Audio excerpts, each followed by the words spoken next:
Kunga people power, kunga. Kunga diaspora, kunga.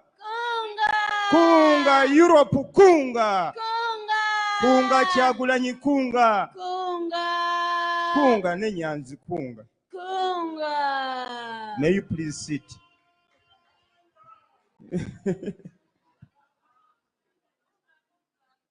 Ladies and gentlemen, my name is Nyanzi Fred Sentamu. For me, I'm always a man of action. I'm always a man of few words, but I always implement what is decided, especially by team. I would like to welcome you all, first of all, and secondly, thank the organizers of this convention, especially Nico. Let us clap for Nico. This is a man I've just seen, but I see him moving since the other time. I don't know whether he sleeps or not. I will give him a name called Mukunzi. Nico Mukunzi, because I don't know his second name. Mukunzi, Nico Mukunzi means mobilizing, a mobilizer, someone who can mobilize. I don't know whether you accept the name, but if you don't accept it, I will not also read your book. We are going to read this book, read it, and he's going to give me a copy for free. Yes, sir. This is yours now. Thank you very much. I will read it. I've just lost sight and I'm not used to glasses, but I will try. Ladies and gentlemen, I will first of all thank Madame Nanyonga Harriet, who snitched into my submission. Thank you very much, Madam, for understanding that ideology. As a person on the ground, ladies and gentlemen, I deal with different people. People of the informal sector, the elites, the institutions. I reach everywhere. I've traversed the country in mobilization. You remember, when I read this question here,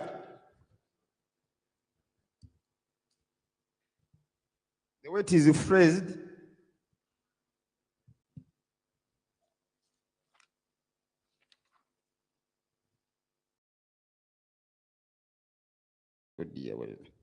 yeah, it states that NUP has participated in 3 elections so far.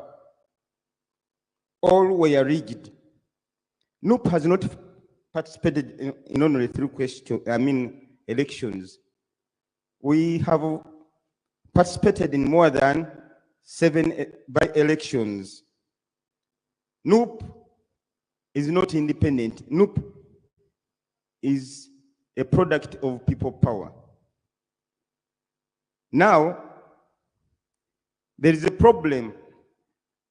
I think there is a war that is emerging between the NUP and the people power, which keeps on confusing us. Because NUP, people power won elections in Chadondo. That's where we began.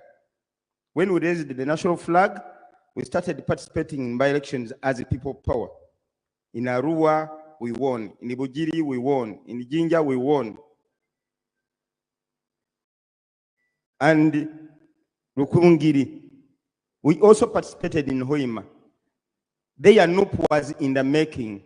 NUP is another formation which came as a result of people power.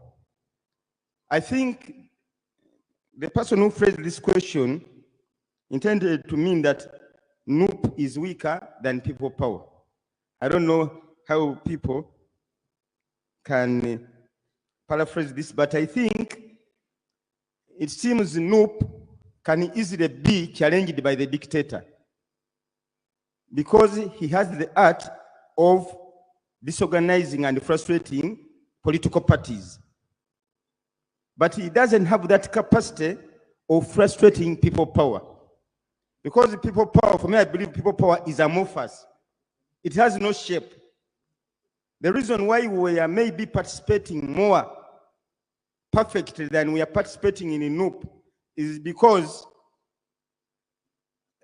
the NUP can easily be disorganized. So I disagree with the statement that NUP lost by elections the 3 times which are most recent. The question further says, does it still have value to participate in these elections? My answer is yes. We can still participate in these elections to mobilize our masses. It is the only or legitimate way we can outreach to our people. For instance, now, the word Kunga, we started the Kunga in Kayunga within Akwede. And you can see how far Kunga has become viral. For example, we have decided as a party to create mobilization structures from the district. These ones are appointed. These structures have brought hope in Uganda. Kunga means mobilization, outreaching to the people all the time. Kunga has brought hope because it is now rallying people towards a common goal of change. It is bringing back the spirit of people power. It is leading people towards any program that is pro-change. It is reigniting. Madam Zagduga yesterday wanted us to explain the word reignition, causing fire again in the masses. It has created fearlessness. Like now you can see people are putting on berets again. You see, you can't discuss the issue of elections without discussing mobilization. And you can't discuss mobilization without discussing the element of taking power from someone. Because whenever you kunga, whenever you mobilize, you're mobilizing people to make them ready, to make them be ready for any order. From Kyagulanyi, for instance, it has awakened the people, and this is giving us a lot of hope. It has kept the fire burn and exposing the regime every day. People have started gathering again. There is hope. We have been able to build both overt and covert structures in the country, especially in the areas of Central Region and Eastern Region of Uganda. Madam Zedriga and team have also worked tirelessly to create these structures in the Northern Region. People keep on demanding our attires, T-shirts. We have encouraged the people to discourage the use of yellow. We have encouraged people to discourage buying things wrapped in yellow. We have discouraged the people, we have encouraged people to isolate people who are putting on yellow. And in these areas which I've mentioned, you can always find red, people putting on red. This is visual mobilization. And the message is outreaching to manufacturers, locally and abroad, not to wrap things in yellow. They are not manufacturing yellow things, especially if they're supposed to be imported in Uganda. So that's how far we have gone. Kunga has been able to mobilize women. It has been gender sensitive. Women are dominating Kunga committees. You can be surprised. And I'm telling you, there is a reason why they postponed the women elections in Uganda. Remember, these elections we are formerly known to be owned by the NRM. Youth elections and nomination. Now the narrative has changed. People Power stroke NUP is participating, is performing well, and we are going to win a number of positions in these women elections. So they were not ready. I think that's one of the reasons why they postponed. From the district, we have a force of 15 people. At the sub-county, we have 15 people. They are very active. At the sub-region, at the constituency, and at the parish, 15 at all those levels. Then at the village, we are going to have 30 people. So, ladies and gentlemen, we cannot discourage our people from expecting good results from elections unless we have, because in the first place, these committees are not only meant for elections. We are setting them ready for any eventuality that may take place in Uganda. And I will stop there on that. Ladies and gentlemen, about elections, tipped about time. I have an experience of elections since 1980. We are products of the danger zone, which was created by Obote and Museveni. I will never forget when we managed to escape as a family and we reached Kampala, and they used to nickname us danger zone. We could always eat this small fish called the mokene, the pumpkins, and our other name was called mokene kunsuju. So that infliction on our minds is still remembered. It is on our memories. We are against forming other danger zones. That's why we are still believing in elections, although we can do otherwise. Elections in Uganda have been abused. The courts of law have not been effective and have not been independent. And the people have no alternative. They always ask us what to do, and we always request them to be non-violent.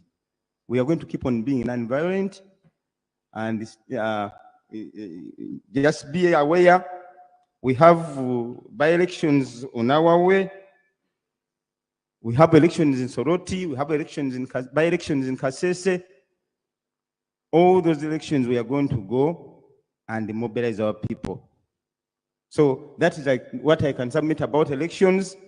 I thank you very much, comrades, for having been courageous to wait up to this time. Thank you very much. Thank you very much, Mutu wa Watu. Back in Kampala, we call him Mutu wa Watu. And Mr. Chairman Nyanzi, in America, there is Mutu wa Wansi also. So it is cognizant. And so I want to also thank you very much. We have come to the end of that session. Maybe we shall take 3 questions only. 3 only, those will be enough.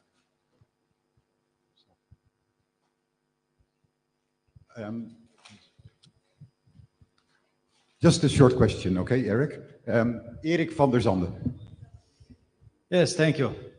I have 5 short questions based on 5 points, because I was myself wondering, how do you consider these 5 points with the elections? So first is preparedness. If every 5 years you say this is going to be the main mobilization moment to fight the dictator, he might be knowing it 5 years and plan for that exact moment. So how can you still surprise the oppressor in a way? Second point is resources. For any revolution, you need, of course, the human resources, material resources, and time. And what if we use the resources of the election in investing in the training activists? Maybe it would have been a very big difference. The third part is also disunity. For example, if you have a position for an MP, it's only one position, or president, one position. So you have the zero-sum game. Only one can win. In that case, I've seen also with my FTC side that because of that, disunity is created instead of unity among the population. So how are you going to tackle that part? Finally, it's also, I see that by nomination, people are free to go out and to talk with the people. But you play by the rules in it, so you let yourself be controlled in a way by the dictator. How can you mobilize and get outside of that system by not playing by the rules of the dictator, but making your own rules of engagement? Those were the points I was wondering if you could share some light on. Thank you. Yeah, please give him an applause. And I want to take the very respect to also add my voice and thank Dorcas. We are in communication with Dorcas. And she did tell me also that we need to have certain discussions with you. And I'm happy that I have finally met you physically. So this is the power of the people, that we are able to connect. And once we connect and we are united, the dictator can go anytime. And for me, listening to you, preparedness, resources, training, unity, and then not playing by the book of the dictator. For me, that is important. It is always important for us not to be on the defensive, but to be on the attacking side. Because the dictator will always push us to be on the offensive. They will bring in all the propaganda. They will fail us even on our programs. That is why our president, His Excellency Robert Kyagulanyi, always asserts and affirms that it must be our own timetable. The only timetable we can follow, or we followed, was the election timetable of the dictator, because that is a legal regime. That is a legal regime. But the rest of the timetables to overthrow him, it is in the hands of what we are anchored on, and that is people power. Lastly, Okay, can I go to the next question? please, yeah. So here is a comrade from Germany. Jeremy Katatumba, German chapter. I have a question directly pointed to Chairman Nyanzi. Thank you for all the good work you're doing for the struggle. The question goes, how would the diaspora directly link with you to make your work more effective? How can we help you directly? Because I always see that there is like a kind of a missing link between, especially when you're fighting these by-elections, the diaspora is a little on the side. I'm just like getting surprised, like what's going on. Thank you very much. Alex, this was the last question, because we are just men here, but there are some ladies that also want to come. No, one question. No, I'm the chairman. Sorry, Alex. Oh, please. Yes. It's all right. So Evelyn, please answer the question, and then Evelyn is coming. Comrades, this is a very, very important question. First of all, I would like to thank the diaspora who have always stood in for our people, our foot soldiers. Some of them, we deal with them directly. These people have survived because of you. Now, number one, they are worried of one thing. They are very, very concerned about the disunity in the diaspora. They always find me, asking me, giving me real names, because they are always on Facebook. Whenever you people hit each other, whenever you quarrel on Facebook, these people get the information. We always sit in coldness and try to discuss. They always even call some of you to make sure that you are not divided. because you remember very well, we survived Arua because of you. Maybe, I don't know why always new things are always very sweet and all the things always, because, is it because you people are just united? We call upon your unity. Secondly, whatever you get, whether all the clothes, all the things, the little you have, you can make it pass through our welfare at the Secretariat, and we continue helping these people. Thirdly, branding. Branding is very important. We have tried to brand the country. Red everywhere. This one discourages. I didn't hear people clap for that, but I'm telling you, we have branded the country red. People fear to put on. So if possible, you people can raise attires, t-shirts, caps, and all those things. Please, it will do us a lot of work, because now people do love putting on red and t-shirts and what have you. I thank you. But finally, I would like to talk about propaganda. Please stop believing in propaganda. Propaganda is promoted by the diaspora mostly. They hear about something about Nyanzi, something, you know, Please, runs off don't like say wildfire. We are good in the diaspora. Anything. Please don't talk about the other people in the diaspora. They were not here. So please, kind word about the diaspora. Thank you. We really have to go forward. Yes. Yes. Okay. Thank you, Evelyn. Great. Thank you. Thank you, Nico. Thank you, Honorable Nyanzi and Mr. Waiswa. One quick question and a point of clarification that will be, it can get off the camera. You need to be more specific on the welfare office. If it's connecting with you, and what resources exactly do you need? You need to be a little bit more specific for purposes of a Germany country. They need to know those specifics. Thank you. And with that, I beg. Oh no, it's okay. Sure, go ahead. What I meant, welfare dissemination can be structured. Okay. It can be structured. You organize yourselves and inform us. For me, what I'm interested in is my people, okay. You know, getting access to whatever has been provided for them. You know, I don't want to politicize anything. No, what I want is... I totally understand. But one Englishman told me, never ask anything, whatever. You've got to be specific. When you say shoes, they have to be shoes. If you say books, they have to be books. So I just want you to clarify. We shall meet on that, I think. Okay. I thank you very much. Shoes, clothes, t-shirts, books. Okay, wonderful. Thank you so much. And I really need to bring a team that speaks about prisoners, political prisoners. It's a very good, important thing. Your panel has been great, but I beg to bring in, yeah. No. Oh, you guys have a lot to say. Trust me, we can spend the entire night here. But thank you so much. Thank you.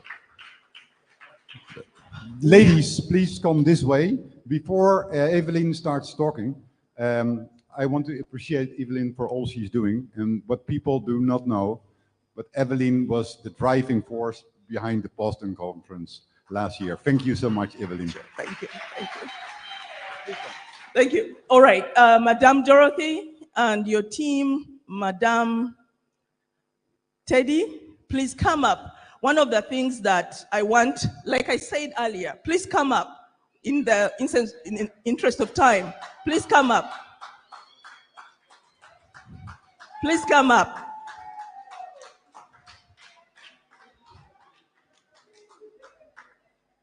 One of the key things that, can you help them step up? They are wearing traditional wear. Please, thank you. As they are sitting, please.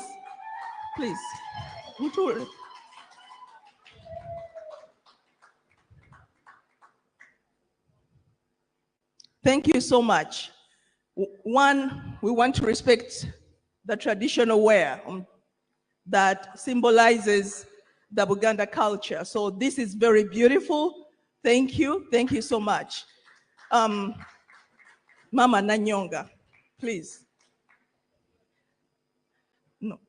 All right, so I want us to, one of the key things why this session is the last, as Honorable Nyeko mentioned, and Nubian Lee, we have a large number of political prisoners. We have a team in the diaspora that supports the political prisoners, that supports the people that are affected in the legal sector, resourcefulness, meaning the diaspora supports finances, and not only that, with medical resources and everything. So for now, since we don't have a lot of time, I'm going to go in right away and have each one of them briefly introduce themselves, or Dorothy will introduce her team, and they will speak on the experiences that they've had or shared through this endeavor. And this is really a welfare effort that they do. So should I let, all right, do you want me to introduce your team? Okay, so this is Madame Dorothy from the Boston chapter, who heads the welfare team, and all these people that are here with her are part of the women who work together and hand in hand. I love the beret. She's very particular about the beret. There you go. Madame Teddy from the DMV area. She's a pillar in the DMV area, and they're all on speed dial from Kampala. Madame Justin from the DMV area. Madame Catherine from the DMV area, and of course my mother from the Ohio chapter. So I would want each one of them to contribute and say something about the experiences and the challenges and the work they do as we work together as the diaspora. Thank you.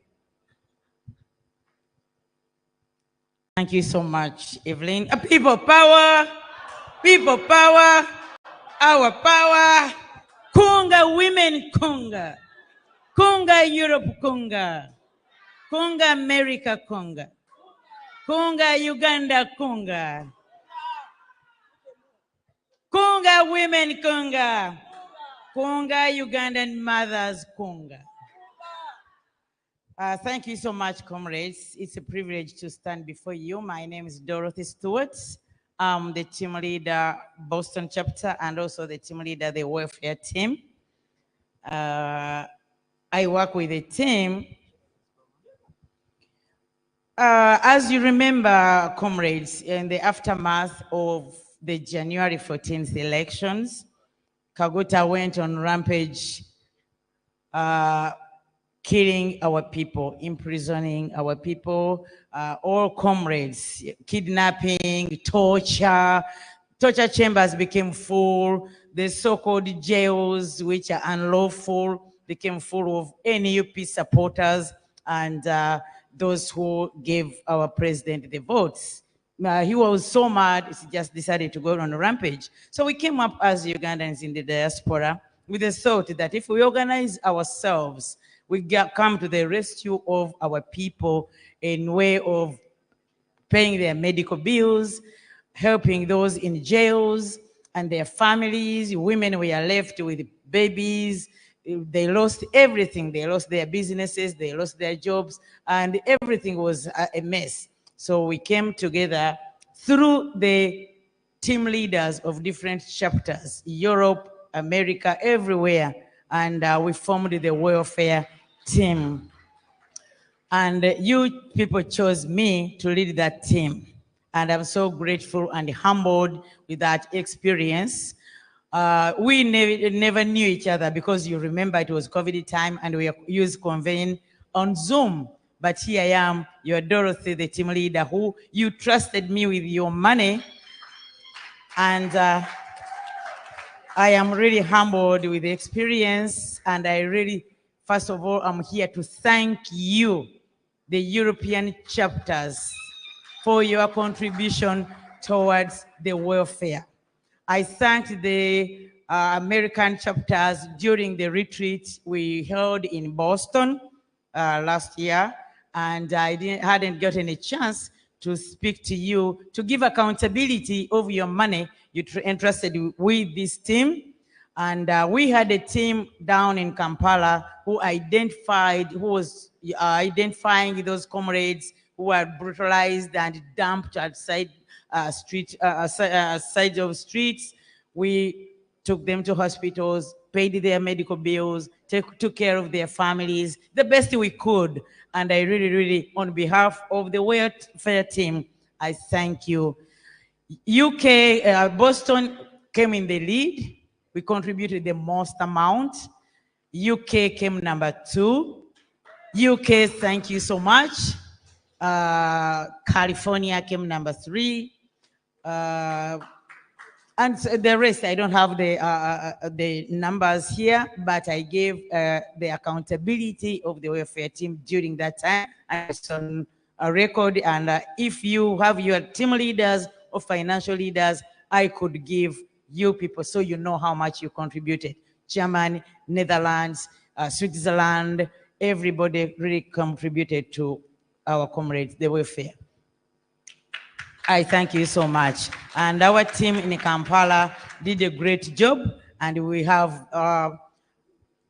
so many people. And on behalf of the people, our comrades, our foot soldiers, I say thank you. Right now, we have a team, as you know, as things eased, and the diaspora, of course, kind of, I wouldn't say disintegrated, but you know, most chapters no longer convene, no longer contribute to the welfare, and that was it. But for now, we have a team of these women and many others, mostly from US, and Susan Nabuti from here. She's key to the welfare. That lady, I don't know how she does it, but she's very instrumental to this team. And we have Elena from Switzerland. She still contributes, and we still hold our meetings, and we still go down and identify our comrades who are victims of the brutality of the Tibakabura regime. And we get ourselves deep down into our pockets and try to help the best we can, and we still keep going. As I said, we mostly from Boston, the DMV chapter, Ohio, Chicago, New York, and so many others. We still sit and contribute, and we are here to say thank you so much. We get challenges, but I would let my deputy, Madam Teddy, talk about the challenges we meet as we perform our duty of going down to our comrades in Kampala to help them. You know, sometimes we're human beings. Sometimes we get challenges with the people we work with, and even those comrades we help out of these dangerous situations. As they get kidnapped and tortured. But all in all, we try to help our team in Kampala, the administration, our president and his administration. We just decided to come to the rescue so we can also give a hand. And on a special note, I thank the Boston chapter. Boston, oye.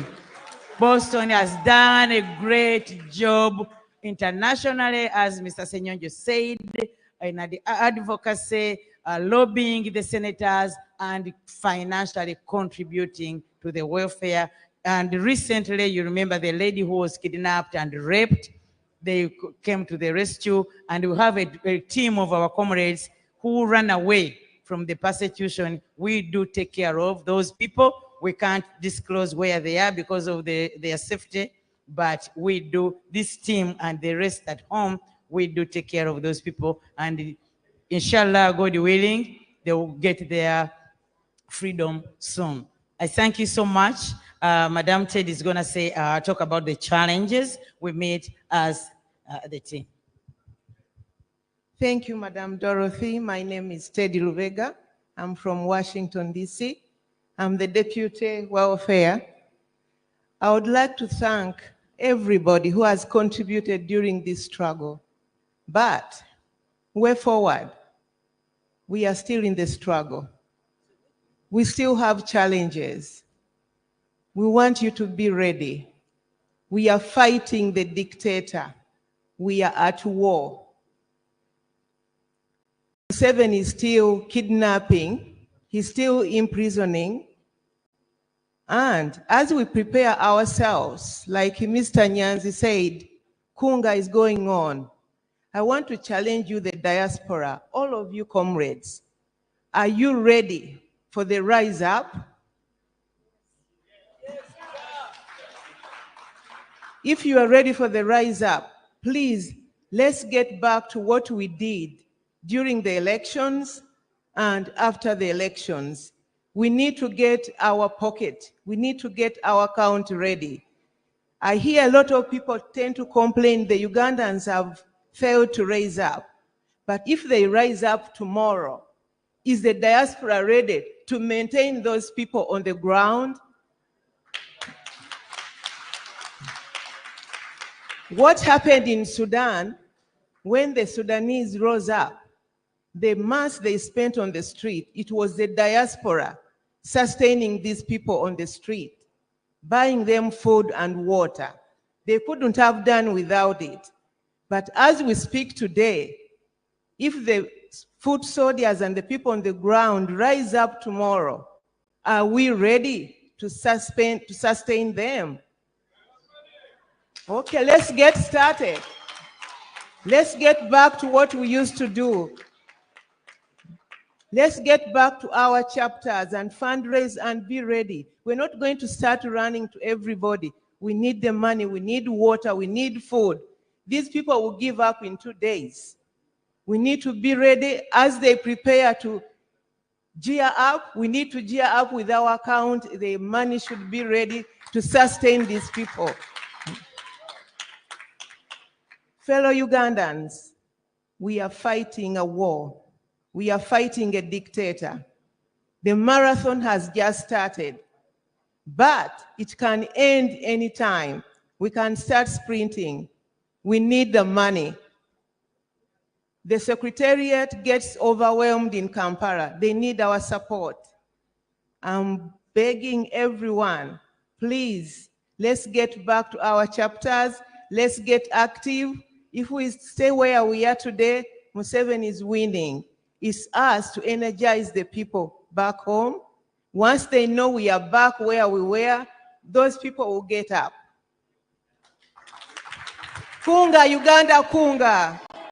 Kunga, America, kunga. Kunga, United Kingdom, kunga. Kunga, Sweden, kunga. Kunga, Netherlands, kunga. Kunga, everybody, kunga. Kunga and get the money and we raise our people on the streets. Thank you. Thank you so much. Like I said earlier in my submission about the women, you see the passion, you see the love, they speak from the heart. That is what builds the nation. That is what is going to sustain the struggle. The women will sustain the struggle. The women will mobilize. The women will get the money. The women will get the medicine that you all need. So Kampala, we are ready for the rise up. You've heard that was a very, very good submission. Regardless of the political prisoning, regardless of comrades in the prison, we are still standing with Kampala, Uganda. We are still with you.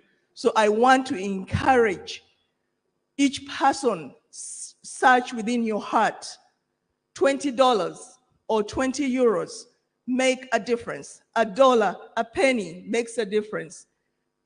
Keep on giving, keep on having that account that will be able to run and support the uprise that will happen one day. So I want to say thank you so much. The three ladies opted not to speak, but they wanted to show that their team welfare and they collaborate, they meet on a weekly basis. They know what is going on. And like I said, their numbers are on speed dial from NUP Kampala. So I want to say thank you. And with that, I want to close this session. Thank you.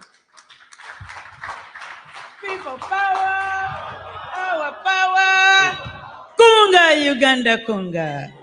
Kunga Europe kunga. Kunga America kunga. Kunga Diaspora kunga. Kunga Africa kunga.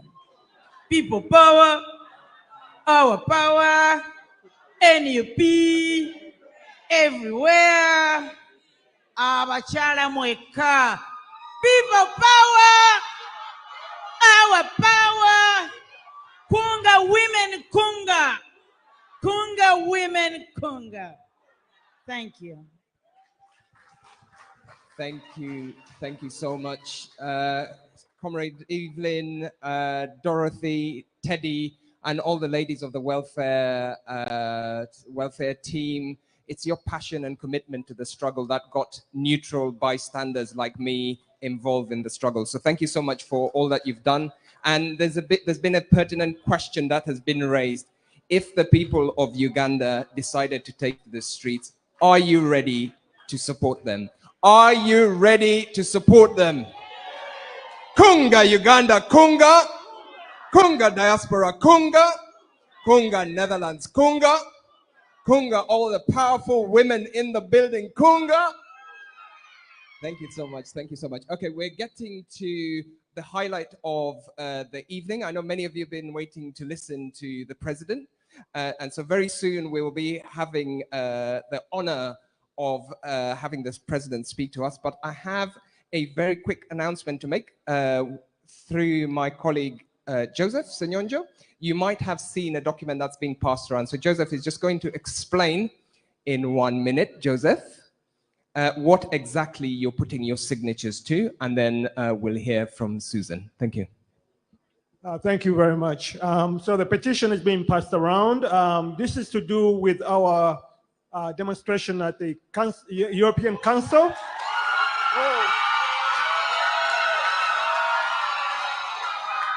Olutalo ngaluwedde tuliyambale ngule tuliyambale ngule tuliyambale ngule olutalo ngaluwedde tuliyambale ngule tulivimba mu Uganda empya tuliyambala engule zimasamasa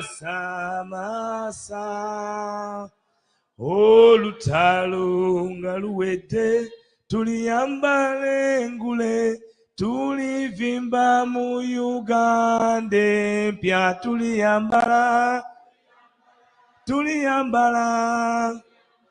engule zimasamasa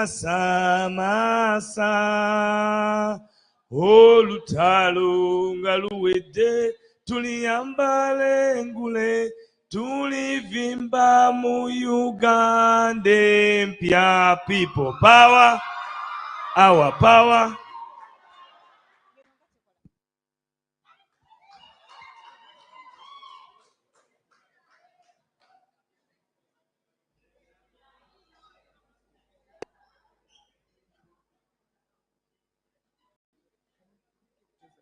Minutes to talk about the petition that we're signing, and then you take it. Thank you so much, Comrade Alex Weiswer. Joseph was just talking about the petition that you're signing, and then we'll hand over to our co-chair to invite and say something to the chapters. Thank you. Thank you very much. So the petition I was passing around is going to the European Council. According to Comrade Nico, the European Council recently told the opposition in Uganda that they should wait until 2026. Can you imagine? So the European Parliament passed a resolution for Magnitsky sanctions against the regime, but it was never implemented because the European Council is not supportive of it. So this resolution is calling on the European Council to support the European Union resolution for McGinsey sanctions, because we cannot wait until 2026 in light of the rigged election, in light of the massacres and everything that's been going on, the abductions, and the fact that the regime is planning to have parliament, to do away with direct elections and have parliament choose the so-called president, knowing that the parliament is dominated by the NRM. Thank you so much. Thank you, Comrade Joseph. Can I just see, where is that petition? Because we need those signatures. Who's got the petition at the moment? There was a lady moving around with the petition. She's right at the back. So if you haven't signed it, just, do you mind putting your hand up? That is the book that's got the signatures. We really need those signatures. So thank you so much. Thank you very much. People power. People power. Our power.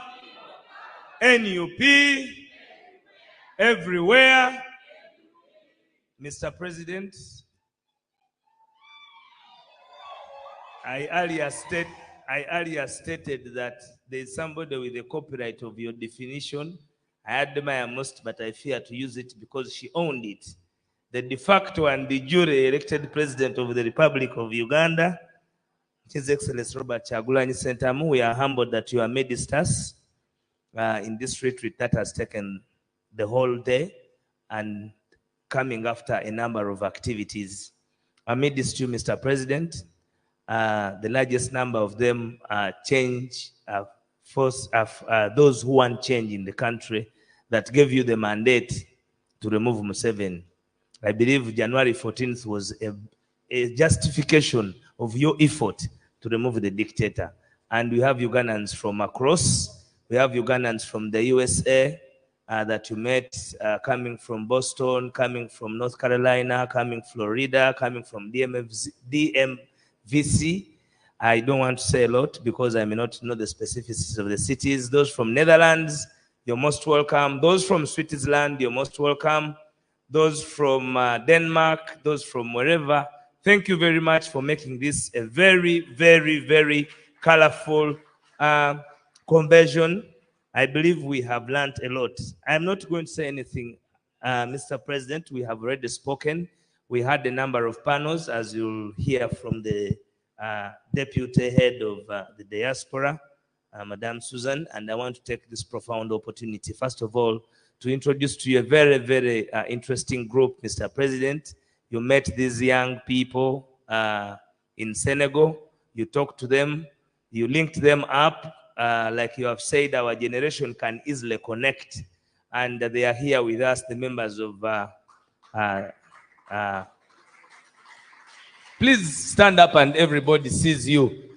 And they know that you can say, Kunga, Uganda, Kunga. Kunga, Uganda, Kunga. Kunga, Netherlands, Kunga.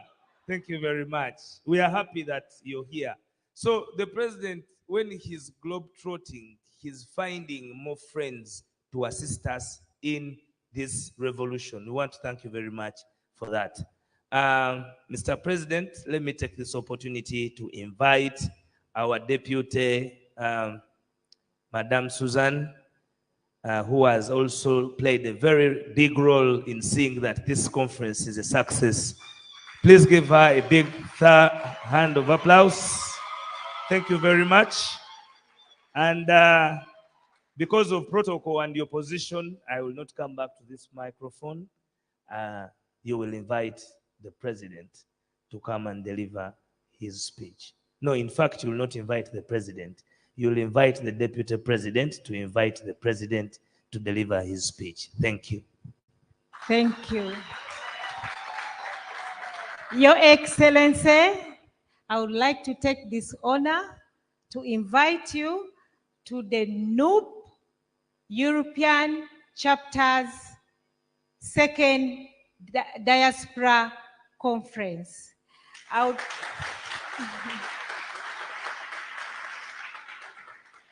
I take this privilege to thank all the visitors, the guests from Uganda, the guests from US, European chapters, and the rest of the world. Thank you so much. Thank you so much. we all appreciate. Mr. President, to make this happen, I worked with a team. And the team was very dedicated. I would like to mention one by one, starting with Ken Mujuni, Mr. Ken Mujuni, our power. Konga. Konga. Next, I would like to introduce Barbara Batesaki. That is the committee. It was really dedicated. I would also like to introduce Evelyn from Minnesota. Thank you so much. She has been very helpful. Without all those people, I don't know whether I could make it. I would like to introduce Nelly. Nelly, where's Nelly? Nelly. Okay, she will be coming.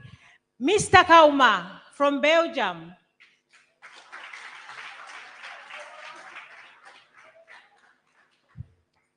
Yasmin from Netherlands chapter. All those were part of that team. They were very dedicated. That's why we are here today. Without them, I would not be with them. And I would like to introduce and thank all the diaspora chapters, all the European chapters. All the European chapters helped push, call, contribute. I'm really happy. And I would like to inform you that they are fighting for freedom in Uganda.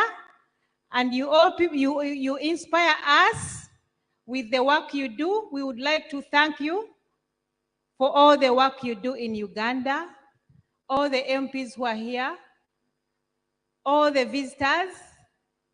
We would like to say, Kunga, Uganda, Kunga. Kunga, Uganda. Kunga, Uganda. Kunga. Kunga, Europe, Kunga. Kunga. Kunga, Europe, Kunga. Mr. President, I don't have much to say. I'm overwhelmed. I'm even shaking. Susan, you're forgetting. Wanji? You're forgetting a very important person. I'm still announcing, yeah? I'm not forgetting him. He's going to be the last. I would like to also, Timo, you're part of us and you've been helpful.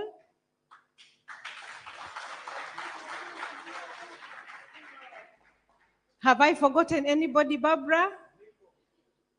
No, I've not forgotten Nico. It's a trick.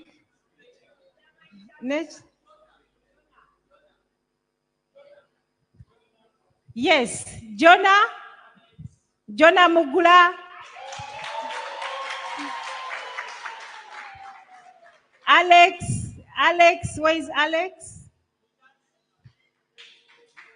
All those are part of the committee. Have I forgotten Susan, anybody? we got Stephen Irutuama. He has been driving the president safely. Thank you very much, comrade. Thank you so much, Comrade Stephen. Sorry, we also got other comrades who failed on the way, but because we are in the struggle, tujja bakunga bakomeo. Exactly. We invite everybody who went away.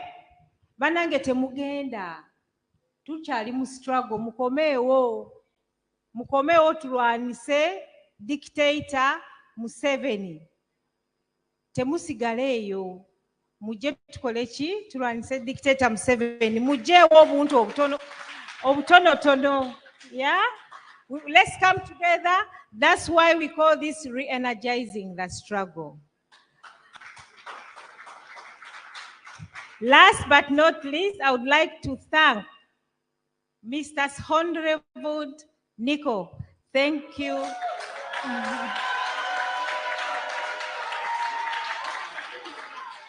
Thank you so much, Nico.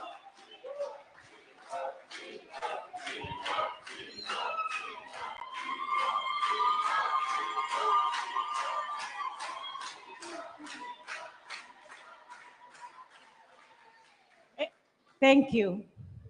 I was in Uganda, I was going to kneel for you. But thank you so much for what you're doing for our country. And with that, I would like to invite Dr. Lina, Mama Zriga. I call her my mom.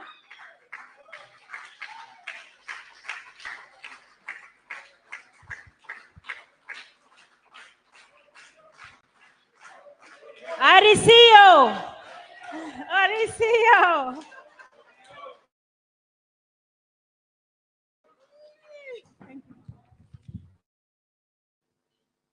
Your Excellency, the de facto and de jure President of the Republic of Uganda, the powerful delegation from Uganda, the delegation from the US, the delegation from the entire Europe. Kunga, NUP Kunga. Kunga, re-energizing Kunga. Kunga. Kunga, His Excellency Kunga. Kunga. It has been a long day, beautiful. We are re-energized. And we covered all what we planned very ably. Congratulations, the moderators.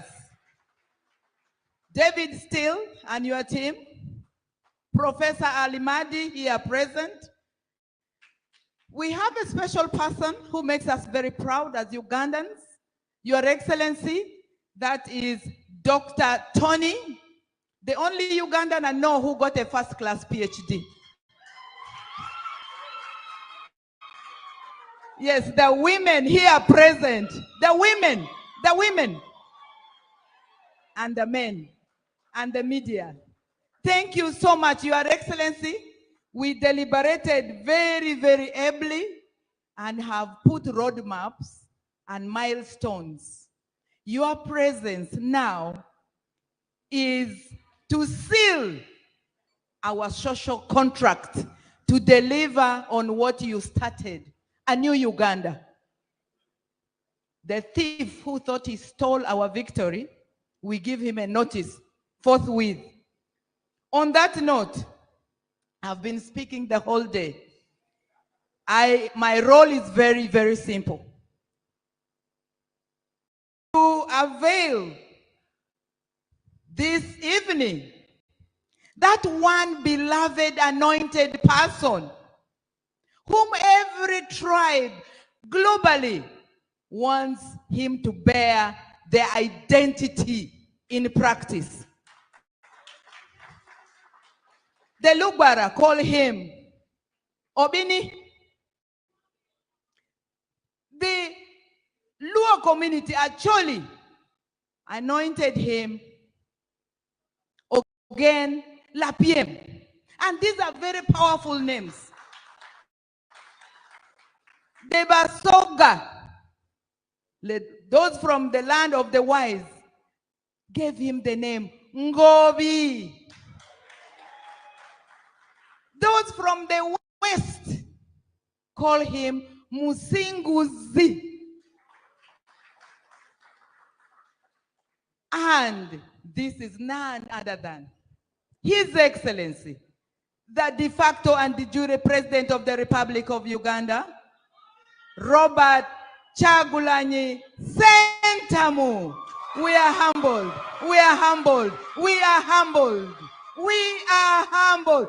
Kunga, His Excellency Kunga. Kunga, His Excellency Kunga. Kunga, Mr. President Kunga. Kunga, Uganda Kunga.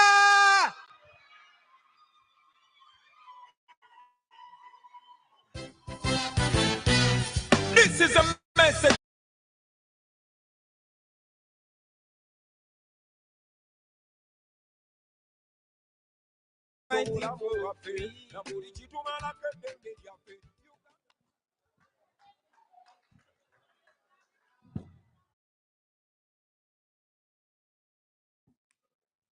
Thank you very much.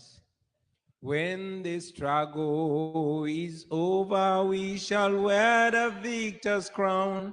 We shall wear the victor's crown. We shall wear the victor's crown.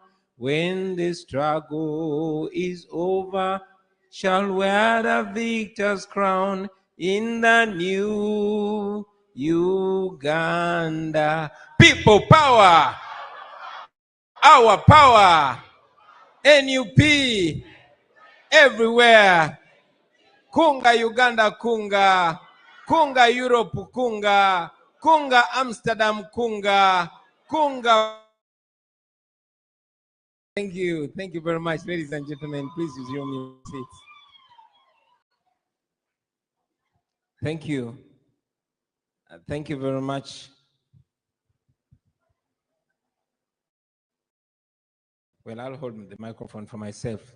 Madam Deputy President, honorable members of Parliament, the Honorable Mwada, who is my immediate successor in the beloved Chad on the East constituency.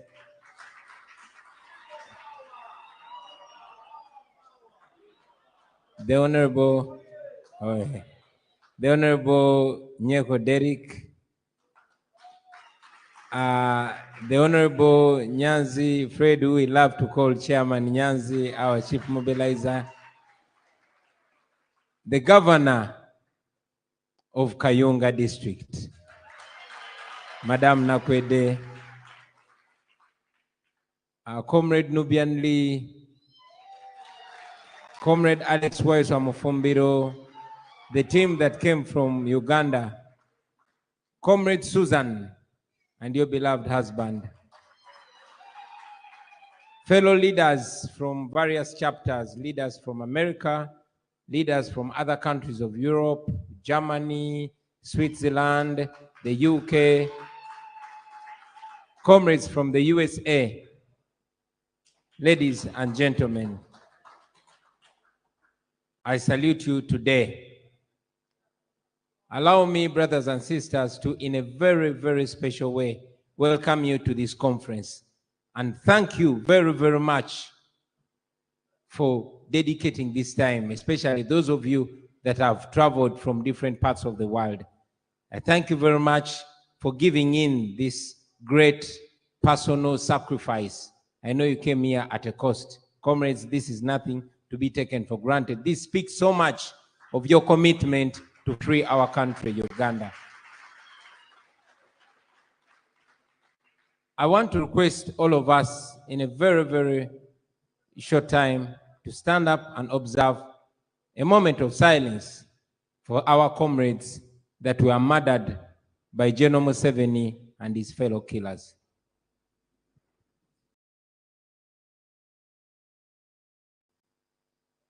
May their souls rest in eternal peace. Thank you very much. And yes, we also continue to send our hearts and prayers to the comrades that are still enduring prison, those that are enduring torture as we speak, and those that are in hospitals.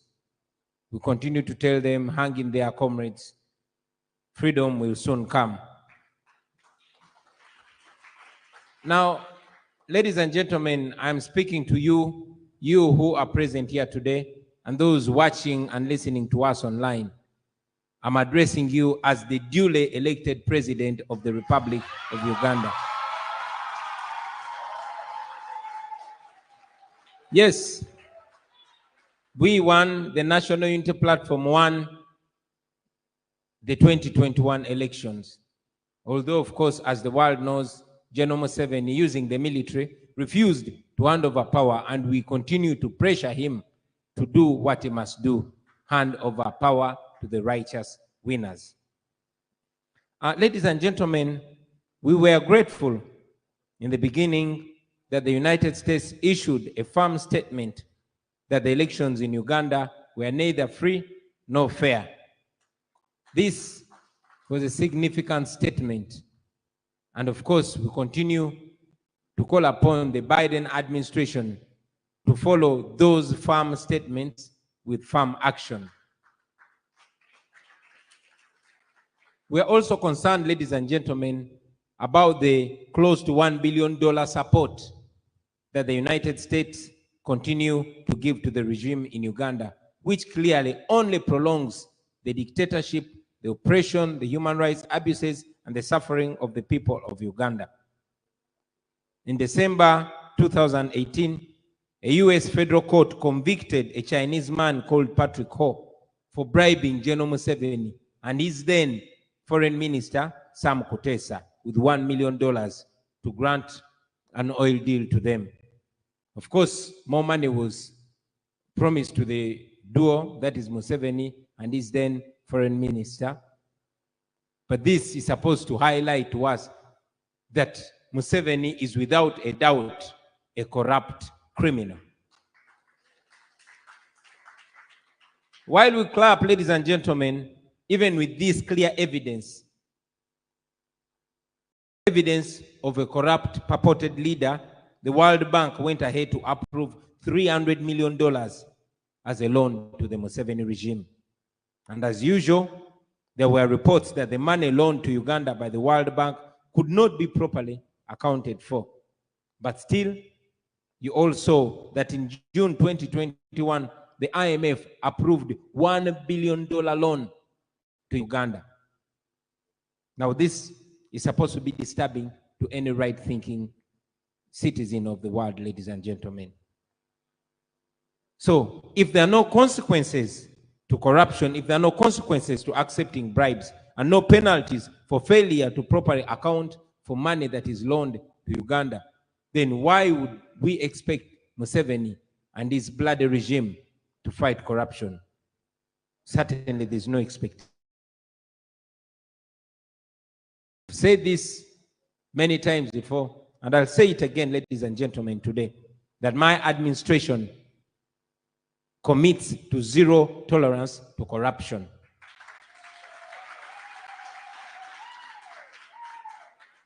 Now, the world is calling for justice and solidarity for the people of Ukraine who are suffering and enduring, a war of aggression from Russia. This is a conflict that has negatively impacted on the global economy, and we too in Uganda have not been any safe from it. We have felt it through rising in prices of and the commodities. However, ladies and gentlemen, it's important for me to remind the international community that even as we support the people of Ukraine, even while we continue to call for their freedom, we must not do it in isolation of other oppressed people, in particular the people of Uganda that are grappling with the Museveni dictatorship. Now, General Museveni has been a dictator in Uganda for 36 years. 36. Ronald Reagan was still president of America. Margaret Thatcher was still prime minister of Britain in 1986 when General Museveni took power in Uganda. I was only 4 years. But 36 years later, when I am 40, when Museveni has led our country for longer than all former presidents combined, he wants power now more than ever. That is supposed to shake everybody. This is supposed to shake us to waking. So, since the rigged elections in 2021, you have seen Museveni launching a campaign of torture, a campaign of kidnap, a campaign of murdering Ugandans. We are glad that the US Treasury Department sanctioned General Abel Kandiho, who was in charge of these abductions and human rights violations. But when that happened, General Museveni only redeployed Kandiho as a senior leader in the rank and file of the police. What is that supposed to communicate to us? That General Museveni actually rewards crime.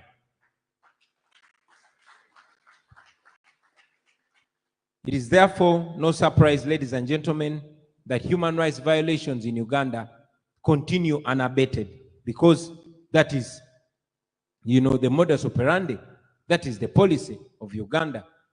Torture is the order of the day. Recently, we were all woken up to grave torture marks on one of Uganda's most renowned authors, Kakwenza Rukirabasaija, looking at the scars on his back, reminded me of the pictures that we used to see. Pictures on the backs of the blacks who were enslaved in America. Marks of the whip of the so-called slave master. Now that is where Uganda is today. And you all remember that Kakwenza spoke out that Muhoozi Kainerugaba, who is General Museveni's son, supervised and actually participated in this torture. Now, this is not news. This is a reality that the people of Uganda are dealing with right now, ladies and gentlemen. That is where we are as a country. So my question is, how can Western countries support a regime like the one in Uganda while promoting justice and freedom in Ukraine? How can that happen? The struggle for justice must be one standard, not double or triple standards. It must be one standard. Oppression anywhere is a threat to freedom everywhere. We were taught that many times ago by the great Dr. King. So we must see all humans at the same standard. We must treat all human rights as human rights. If at all, we are all humans. Friends, I know that in the past, the US has been, forced to treat General Museveni with baby gloves because he has been deploying in Somalia and threatening to withdraw what he calls his army from Somalia. And because the United States has been having, in my view, a fear of terrorists taking over that region, maybe that's why General Museveni has been tolerated. But who tells America that the deployment and the fight against terror only lives with Museveni and goes with Museveni? We've said it many times that Uganda will continue working with African Union sister countries to ensure that there's peace and stability, not only in Somalia, but in every part of Africa, because we are our brothers and sisters keepers. So, for long, Museveni has used this to blackmail the United States and indeed all other development partners, which must stop, ladies and gentlemen, and must stop now. Stability away from home must not come at the cost of human rights at home. And I hope this message goes direct to those friends of Uganda, but are not acting like friends of Ugandans. Now, let me focus on you in the diaspora. Ladies and gentlemen, you have helped save my life in the past. Yes, I say that proudly and confidently, that you saved my life when the regime in Uganda arrested and tortured me in Arua.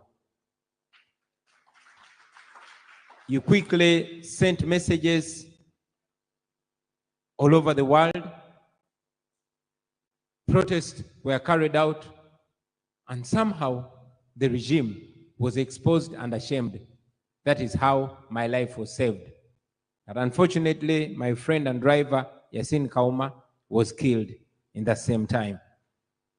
So, I want you to know, ladies and gentlemen, that what you're doing is no mean feat. I owe my life and my existence, my standing here before you, to the energy that you comrades put in. So please do not take it for granted, ladies and gentlemen. So why are we here? Why are we conferencing? Last year in September, we had the first ever opposition retreat in Boston, United States. And today we are gathered here in Europe, and I want to appreciate the Amsterdam chapter for the leadership. Thank you very much, ladies and gentlemen. Thank you for leading us. Thank you for making this possible. On behalf of the people of Uganda, we appreciate the efforts and the energy, the vibe, the momentum that you guys are keeping, and of course the continued support. We do not take it for granted, ladies and gentlemen. We can only pledge not to give up. We can only pledge not to let you down. And personally, I can only pledge to avail myself for any activity whenever I am called upon, comrades.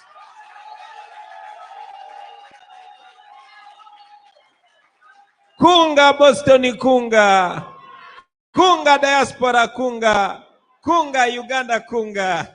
Thank you. Thank you very much. I want to mention this.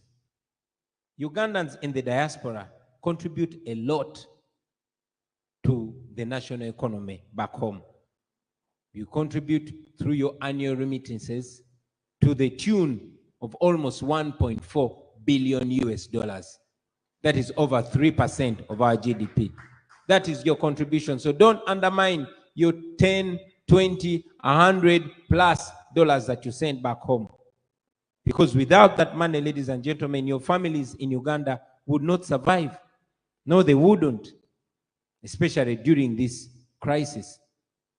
You work hard, you support your families here, and you work even harder to support your relatives and friends back home. That, we salute you, ladies and gentlemen. You comrades in the diaspora, we do not only appreciate you, we value you as a big, big, big base of our national development.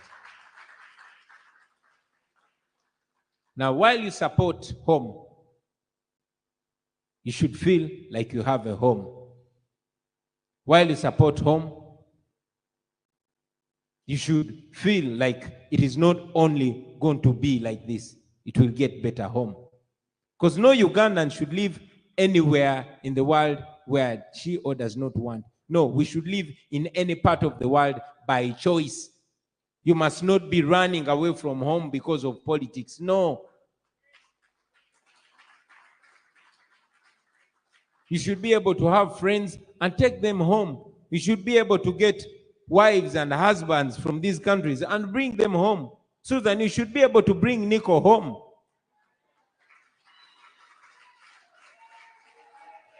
However, it is what it is, ladies and gentlemen. We continue to fight, and I'm confident that at the end of the day, we will be confident and free to go back to a country that we are proud to call home. Also, in my interactions with various comrades from various diaspora chapters, I've noticed that they are very, important concerns. I've noticed them, and I've had time to interact with some of you. And I want to pledge to you, comrades, that those concerns are being. Now, let me go back to the theme of today's meet, re-energizing the struggle, reinvigorating the struggle, adding gas to the fire, re-energizing the struggle. I've been watching online before I walked in, and I was well represented by so many submissions. I just want to add a few thoughts, ladies and gentlemen. These are the areas that I think can reignite, reinvigorate, re-strengthen our struggle, especially on the side of you, the comrades in the diaspora. And number one is the fact that we are working to streamline our leadership in the diaspora. However, we are moving slowly and carefully. Why? Because we know that the dictatorship has invested so much into infiltrators. We must be careful with every step that we take, ladies and gentlemen. We know that you're bearing with us lawlessness, but we'd rather be, careful than sorry. Number 2, ladies and gentlemen, unity, unity, unity. Unity is key. I was talking to some comrades last night, and I reminded them of one scripture in the Bible. When the children of Israel were freed from Egypt,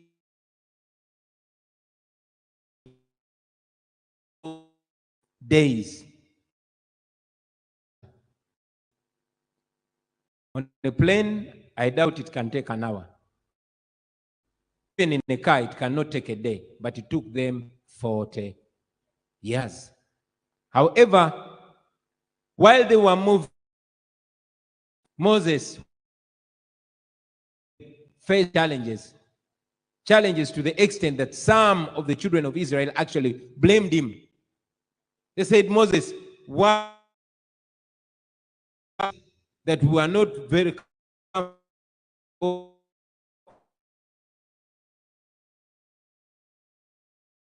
Here we are free, but we cannot eat. It went to a time that Moses almost regretted why he led the children of Israel out of slavery. That, for me, energized me. It made me believe that the challenges that we are facing, have been faced before. We here celebrate that at least, even though General Museveni rigged our election, even though he is keeping many of our comrades in jail, even though many of our friends are dead and buried, at least we are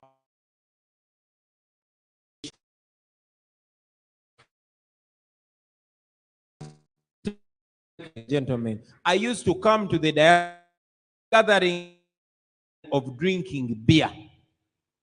It was a gathering of just dancing and going back home and making money. But see that we are meeting here, spending your hard-earned money, traveling from various nations to meet here just to discuss the future of our country. I look at that as an achievement. So while we are still facing challenges, while we are still frustrated that we have not achieved what we are supposed to achieve, I want to encourage all of you, ladies and gentlemen, let's quarrel later as we walk forward. Do not stop to quarrel.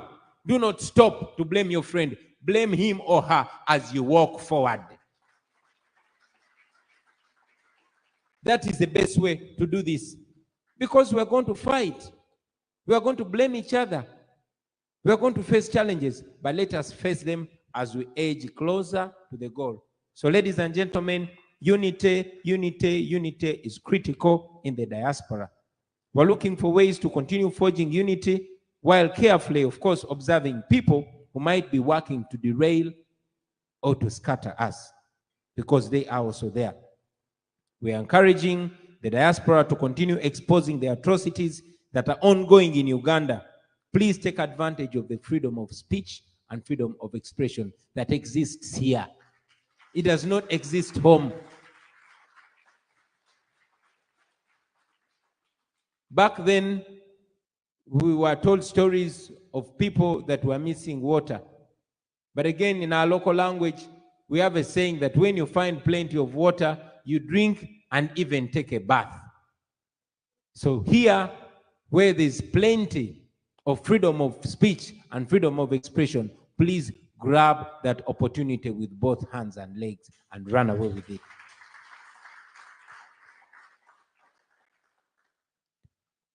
Ladies and gentlemen, I also want to remind you that General Museveni and his fellow bandits back home feel the pinch. Don't undermine the effect of the protests that you do. When you hear them calling you traitors, when you hear them calling you all kinds of names, then you know that they are feeling the effect. You know that you're touching them where it hurts most. So do not stop, ladies and gentlemen. You are not traitors. It is Museveni and his bandits that are the real traitors to democracy in Uganda. So let's do what we must do, and let's do it with all our might, ladies and gentlemen. Number 4, I want to encourage you to continue to expose and denounce members of the regime who come overseas to these countries to enjoy the benefits and services that they are denying people back home. You know, kindly do not stop. Ugandans in the diaspora should continue to expose and frustrate them. Do not accept them here. You notice them, go after them. Another thought is that we need more such protests like the ones that we are happy that you carried out yesterday at the ICC and the EU Commission. That was powerful, ladies and gentlemen. Continue such protests that highlight the atrocities. They are effective here. They are watched. They are listened to. Do not stop, ladies and gentlemen. Do not stop. We should continue. I also want to remind you, I'm sure many of you know, that we have filed quite a number of affidavits to the ICC. You are aware that we took General Museveni, his murderer's son, and all his fellow criminals to the International Criminal Court. So, as we push from the protest line, we're also pushing from the legal line. You are aware that the European Union Parliament voted overwhelmingly condemning the conduct of the rigged election in Uganda. They voted against the violence, and yes, they voted overwhelmingly to the tune of 90% in favor of targeted Magnitsky sanctions to regime officials. So while we protest, we should know that we are pushing a log that is already weakened. Let us push and push some more, ladies and gentlemen. Let's push the EU to follow through, to make sure all these resolutions come to effect, because they have, you know, passed the statements, they voted against the oppression. It's a question of pushing for effective action. And I believe that will be achieved. I want to remind you, ladies and gentlemen, that such sanctions were put against people like Gaddafi. Such sanctions were put against people like Omar el-Bashir. Such sanctions were put against people like Taylor of Liberia. But it took years, to the extent that these dictators reached a time and they were bragging, telling those freedom fighters that sanctions won't do nothing to them. You all know how it ends for dictators. It ends in tears. So let's keep going and go hard on them. I want to encourage you to continue your petition campaigns to relevant authorities demanding to an end to Western funding and military support for the regime in Uganda. Some organizations, as you know, have stopped funding, and even the IMF has now started asking or demanding for accountability from the regime. But all this has been and continues to be the work of you, comrades in the diaspora. We thank you very, very much. You are fighting. The regime in Uganda always hires multi-million-dollar lobbyists to spin narratives and, of course, to promote their lies, to sugarcoat the crimes and the atrocities back home. You know these organizations and these companies. Some of these lobbyists have been pressured to drop relation with the regime. Let's keep going.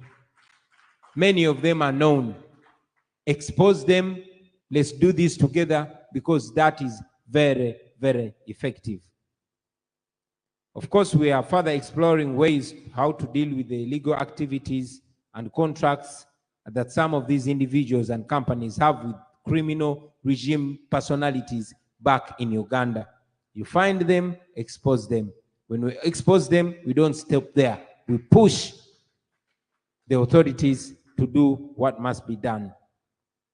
Finally, I want to invite you, ladies and gentlemen, to be vigilant in identifying and exposing corrupt government officials.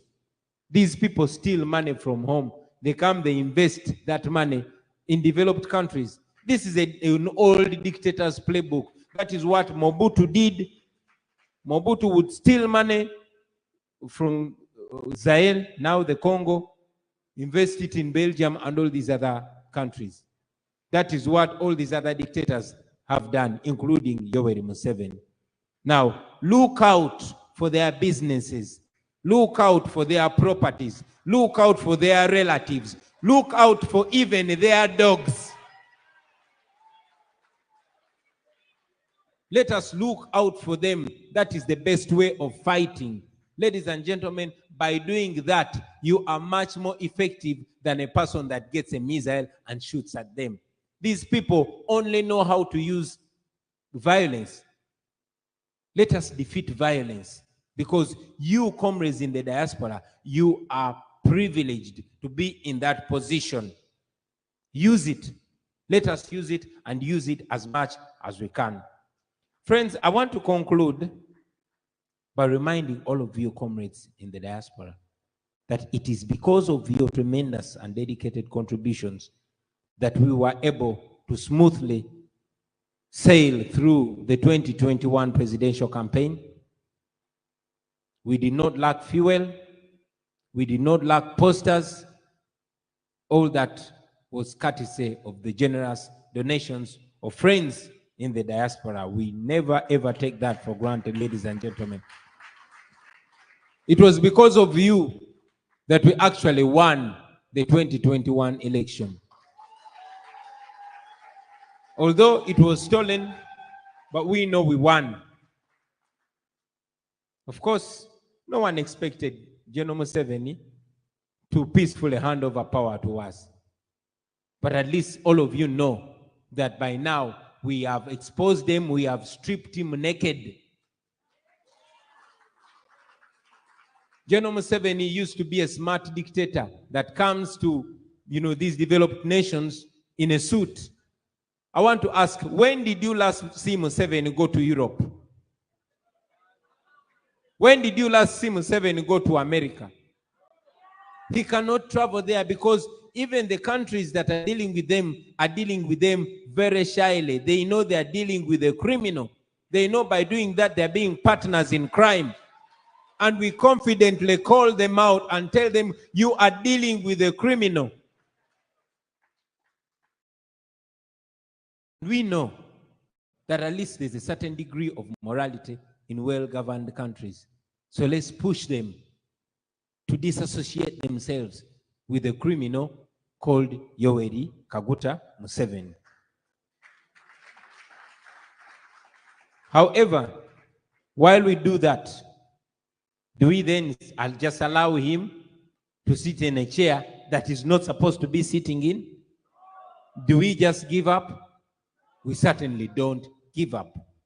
We have to keep pushing, pushing, and pushing. I want to finally remind all of you, ladies and gentlemen, that while I'm standing here as your president, Museveni did not steal Bobiwine's victory. Museveni stole your victory. Me, I was only representative of you as presidential candidate, just like anybody else can be. So the question should not be how Bobiwine gets this victory or how Bobiwine kicks Museveni the hell away. It should be, how do we do it? The most important question should be, every one of us should be asking themselves individually, have I done enough? Have I done all that I can do? Have I exhausted all my tricks? If your answer is no, my brother, my sister, I request that you leave this place even more determined and more energized, because it is two-way. Back in Uganda, we are either free or we are enslaved.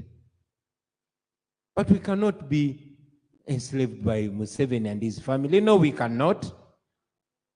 We cannot and we shall not. However, we are going to have to say that in action, not just in word, ladies and gentlemen. Finally, and very finally, I want to end by bringing greetings from Uganda. Ugandans are resolved because what else can they do anyway? Ugandans are determined, because what else can they do anyway? However, I want you to know, you comrades in the diaspora, that we rely so much on you. We rely so much on you. Ugandans have been killed many times. They continue to be killed. And they've resolved to go down with a fight, a moral fight. But I want to remind you, friends in the diaspora, it is historical. History has told us that in the fight against all these dictatorships, particularly in Africa, the biggest role has been played in the diaspora. It is the diaspora that caused the fall of many other dictators. And Museveni knows the effect, the power of the diaspora. He knows that he had to send the Rugundas of the day, the Amama and Babas of the day, to come and lobby. You all know, ladies and gentlemen, that much as General Museveni is using violence, Museveni's biggest resource, what is keeping Museveni in power, are these Western governments.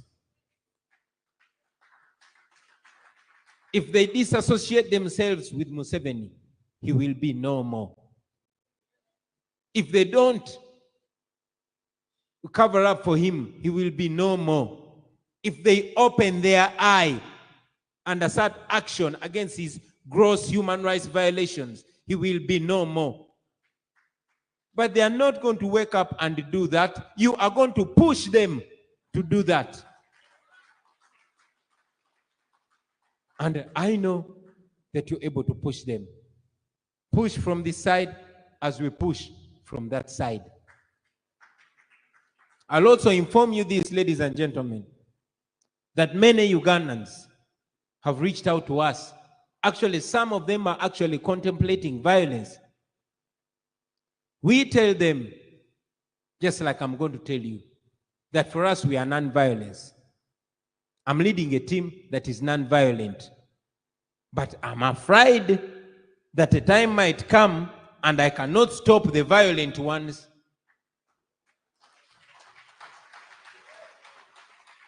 However, as for us, we are non-violent. But with the way things are going, Ugandans might reach a time when they want to break free by any means necessary. Therefore, while we play our non-violent and moral part, while we play our political part, let everybody play their part. And you, comrades in the diaspora, I want you to know that you have a very, very important part.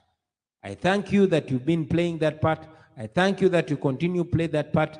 Please do not stop. Push as we push.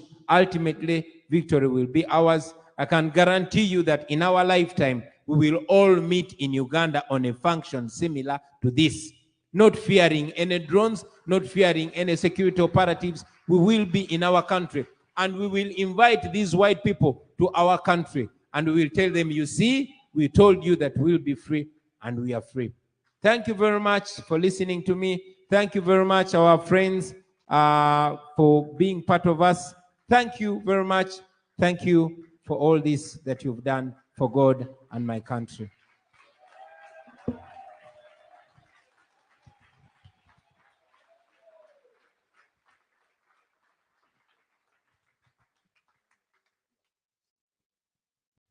People power, our power. Please have your seats. Give the president another applause.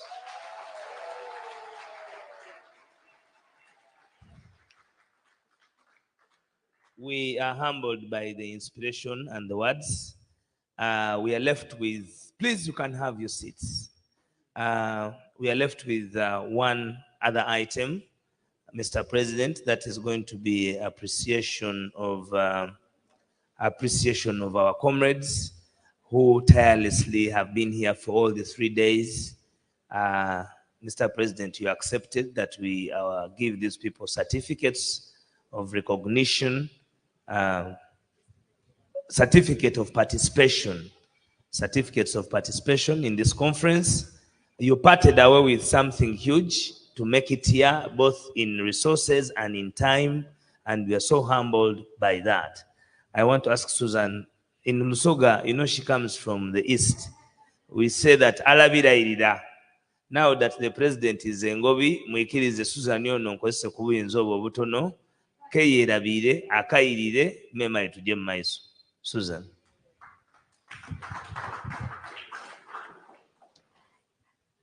Your Excellency, before you give out the certificates, I had forgotten some comrades.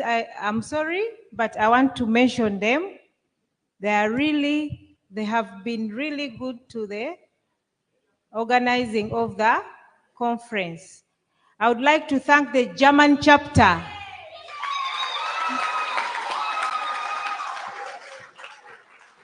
Thank you so much, Jeremy and team. Dorothy, thank you. We appreciate. I would like to also mention the UK chapter. Thank you so much. Hood, Kato, Amina, thank you. I would like to thank the Switzerland chapter. Thank you, Diana, Anita, thank you, Maria. I would like also to thank the Denmark chapter.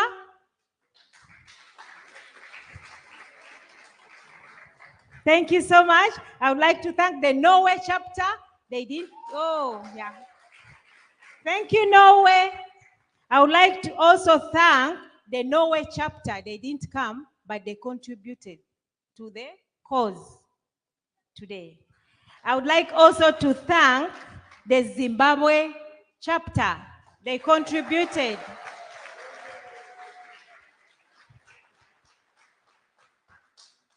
I would also like to thank the Netherlands chapter. Belgium, Netherlands chapter, thank you, mwebale nnyo, mwanyala nabi.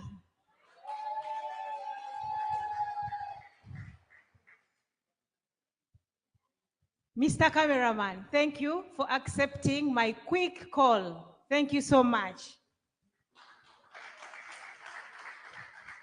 The security team, thank you.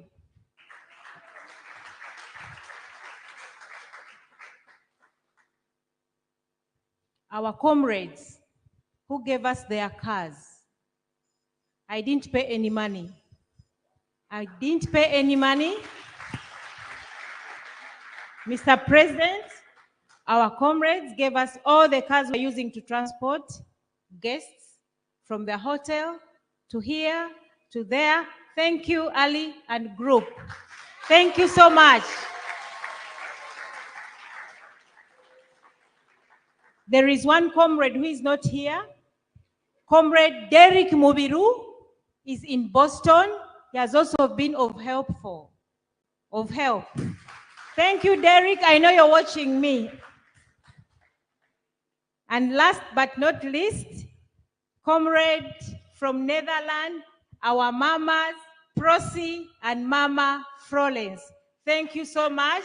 Whenever I call on them, when there is something, they are the first people I call, and they contribute heavily. Thank you so much. So with that, Evelyn, US chapter never seen it da. USA, mwebale nnyo mwenna muli bangi, mwebale nnyo, mwebalire ddala. Joseph, USA, I can't mention names. I can't mention the states, there are many. Thank you so much. Oh, yes, the certificates are here. Are you going to help me read them? Please. People power, our power. Now, I really want us to be very sure about this. The president had accepted to give everybody their certificate, but we are over 100. So it may take a longer time for everybody to get the certificate. So what we have done is that we are going to give what we can, but the rest of our people, you will all receive your certificates. They have been signed by him personally, and not by print ink or computer ink, but it is his original handwriting signature, so that it will be enough for you. And fingerprint, you can even cross-face the fingerprint. So even if you don't get the chance to be given the certificate by him, take it in good faith and good heart that it is only because of time that you've not been able. I know we would all want to have it. Now, for the interest of you not saying, you know, Susan, you see Susan, that is why I've taken the courtesy that I don't know all of you. We are just picking what we can. I hope we are acceptable to that. I'm already seeing people shaking their heads. Okay, let us do what we can. Then we shall all be agreeable how far we shall be moving.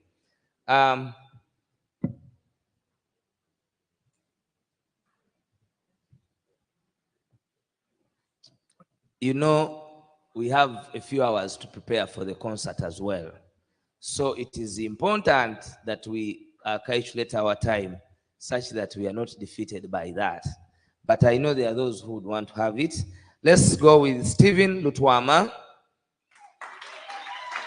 Mr. Stephen Lutwama, please, you come a bit quickly. Susan, you're supposed to be here, and the Deputy President to assist me. Eric Vanda. Eric Vanda.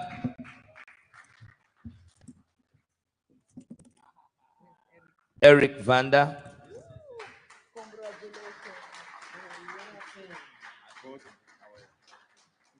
Lawrence Tamale. Twinomujini Antone. Lawrence, where are you? He's not here. Twinomujini Anthony. Oh, he's not here. Sewan Kambo. Okay. Evelyn Nachibuka.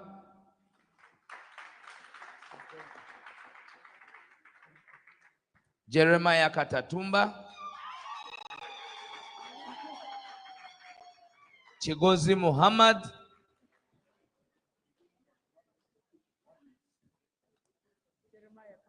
Katerega Nachibirigi. Catherine Namtebi. Mulungi Naseje Mary. Mulungi Naseje Mary. Nachibinge bali wandise bubi. Katerega Nachibinge. Si oyo Mr. Oyo Catherine Namtebi. Please come. Oyo mwami Katerega Nachibinge. Catherine Namtebi. Linda Koba Maloku Omchalo yo. It's here. I'm gonna give it to you, please. Catherine. Mulungi Naseje Mary.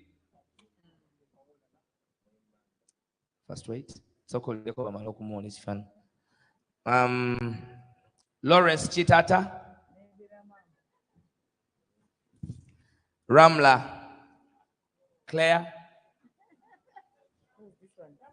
Ramla Claire. Diana Robina Nampungu. Diana Robina Nampungu.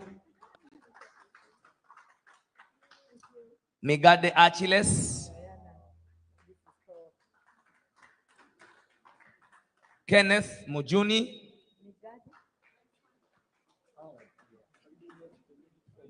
Okay, please, you be down such that we have the picture moment.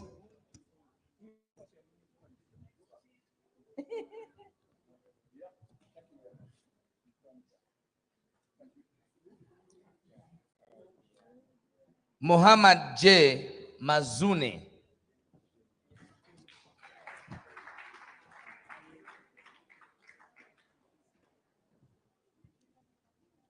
Mr. Mujuni, thank you very much for being who you are. Ariab Mark Ngozi. Are you here? Chiza Agatha. Yasmin Mayanja.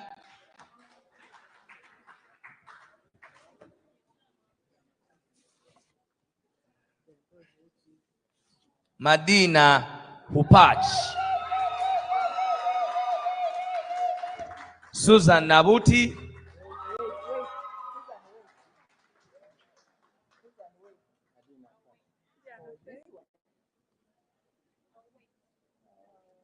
Hey, Susan, you wait. Joseph Senyonjo. Tito. Tito. Is Tito here? Robert Chitunzi. Robert Chitunzi. Sweden. Yeah, he's there.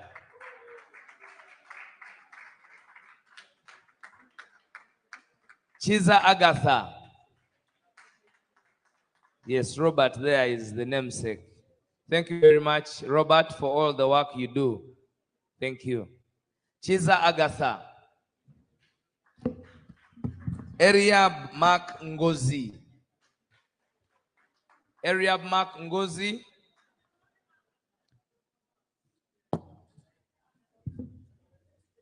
Nsansa Sadat.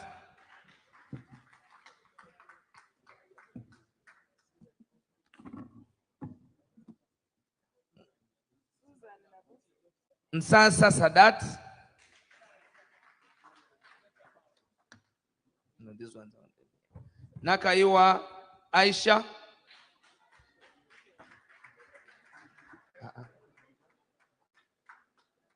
Nelly Susan Aquano. Please be fast.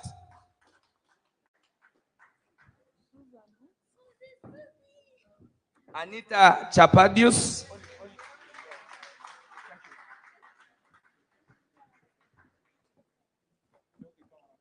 Barbara Batesachi.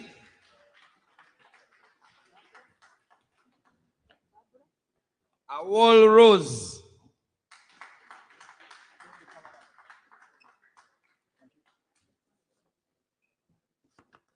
So you're going to now allow me, we are going to continue with this process here, but we are going to ask the president to leave to go and prepare. Then the rest of the certificates will be given by the deputy president.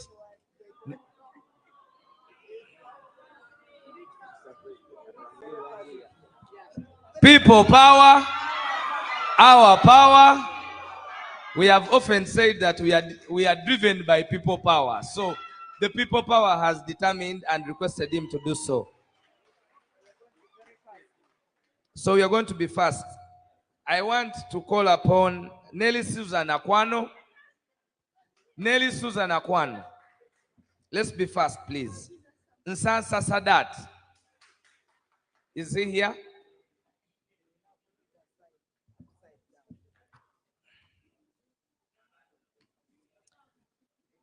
Eriab Makongos is not here. Mr. Nico Shondawald. Muko.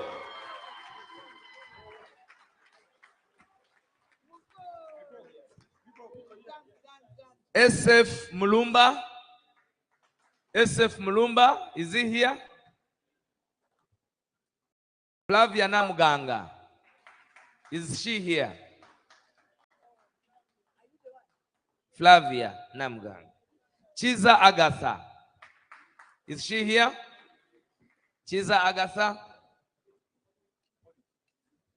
Susan Nabuti. Please receive it. Please receive it. Muwanguzi Enoch.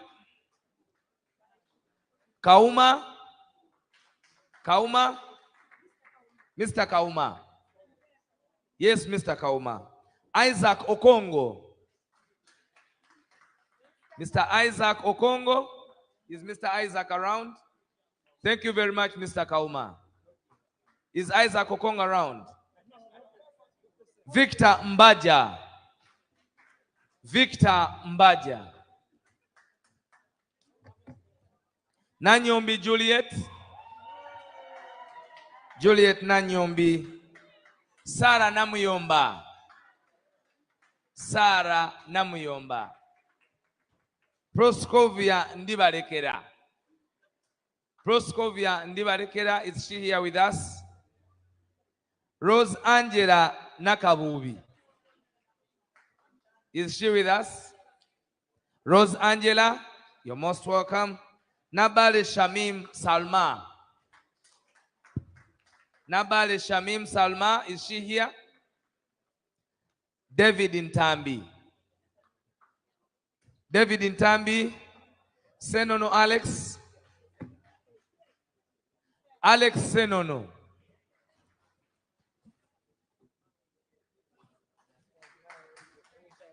Fred Musoke. Alex Senono.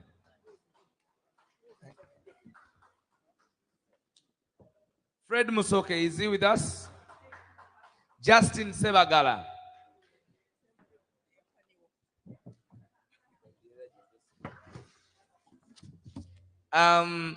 Justin Sebagala. Lawrence Chitata. Chigozi Muhammad. Sewankambo Ibrahim. Tamale. Kato Chimera.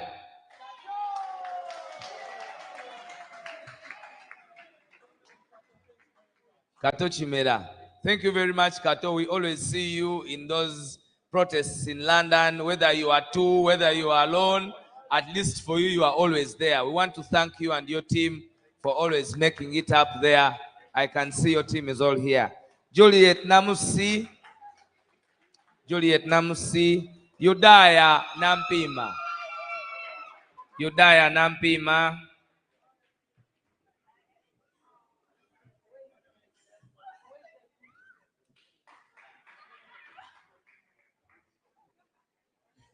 Yudaya Nampima. Prosi Nakalanz. Prosi Nakalanz.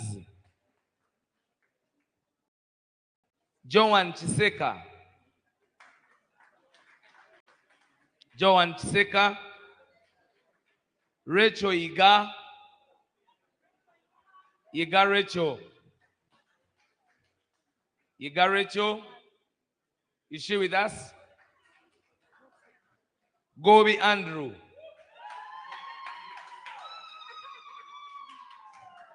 Harriet Nanyonga.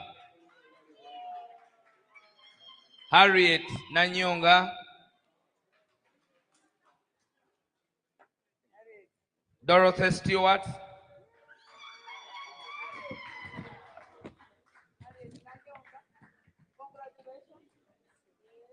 Jennifer Obo. Dorothy Stewart. Jennifer Obo.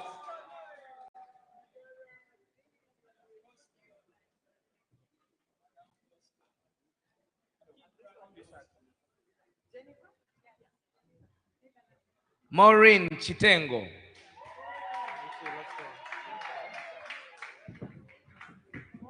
Maureen Chitengo.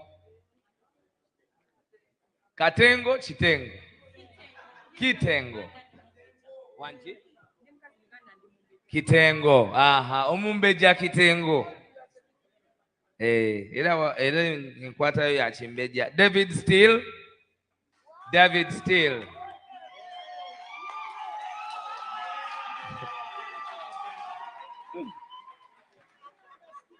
Dorothy Namiro. Namiro Dorothy.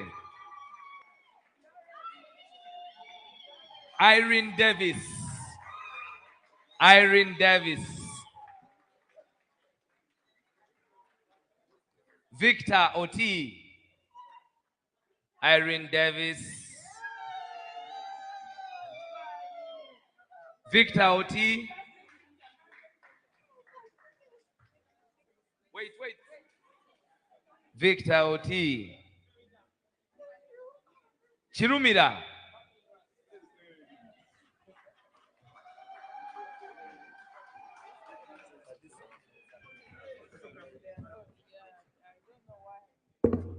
Chirumira.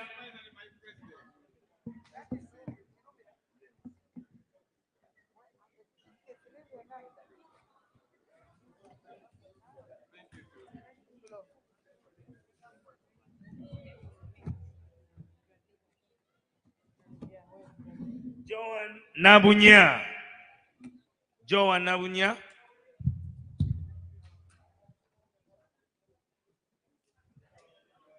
Alice Naziwa Nakabale.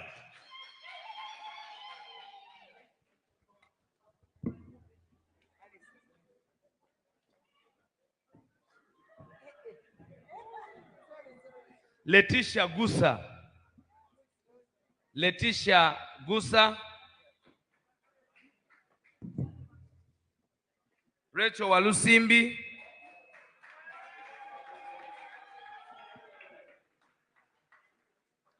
Professor Milton Alimadi.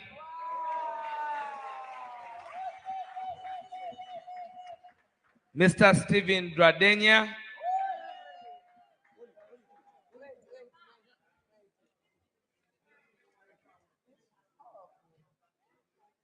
Mr. Nsubuga Zakayo.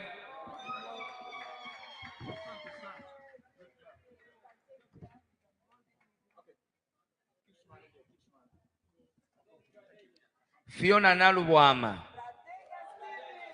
Fiona Nalubwama.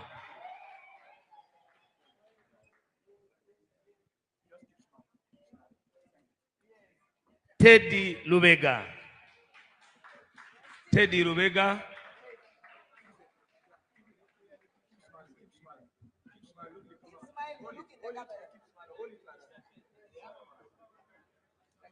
Awol Hood, Mr. Hood.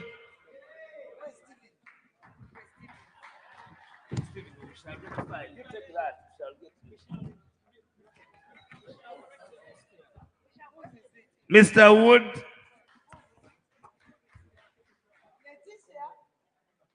We have Joyce. We have Joyce Nabwami.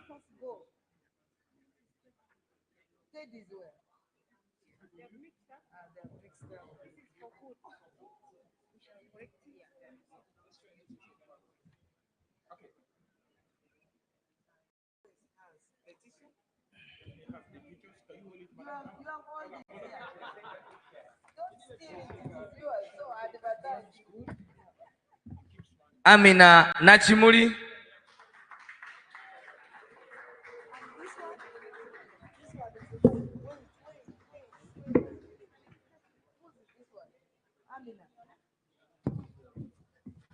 Did I read it? No, it's not the one.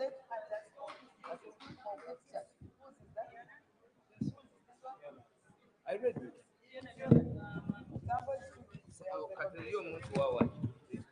I see.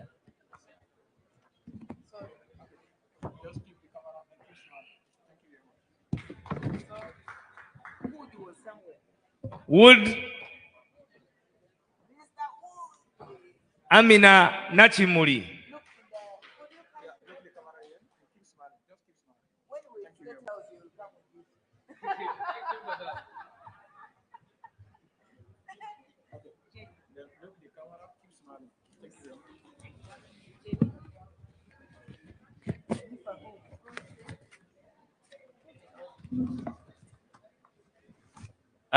Jenny, UK.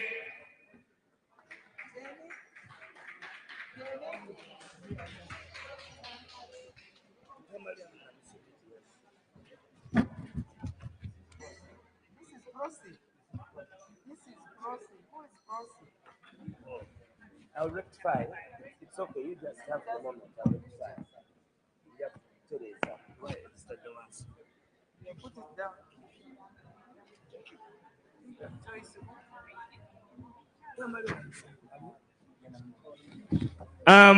You give her yours. Okay. Please, for the interest of time, I am going to request that we sort out the rest of the write-ups of the certificate. It is in the interest of time, and I want us to ask and accept that we ask the president to seek leave and then we shall rectify all those that have not got their certificates on the issues of you receiving them. Thank you very, very much for being part of this conference. Now we shall ask the president to leave as we finalize on, yeah. So the rest will cross-check with Madame Susan to see that person who did not receive their certificate. In such functions, there are mishaps. So you'll bear with us if there's any mishap or anomaly that has happened. Otherwise, I thank you very much. Is that Tamale? Chris Mugoya. I don't have Chris's.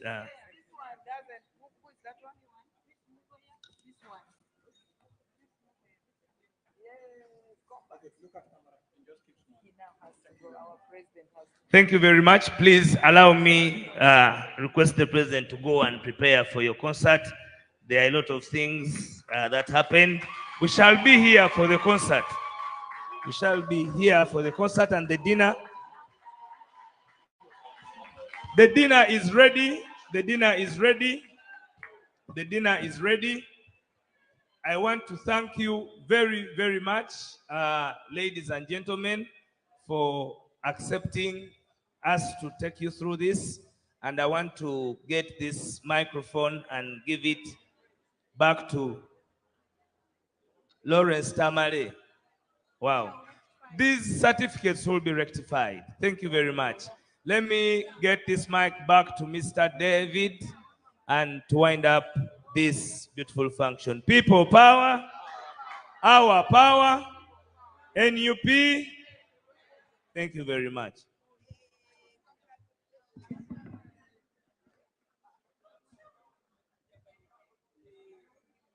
Thank you so much, Comrade Alex Waiswa, for taking us through that session of handing out certificates. I think you've heard we've come to the end of the official conference. And next is going to be dinner as we prepare for the concert. So please use this opportunity to meet new comrades. If you haven't had a chance to meet any of your comrades, get round, network, take a few numbers, and let's get ourselves re-energized for the next phase of this struggle. It has been an absolute pleasure.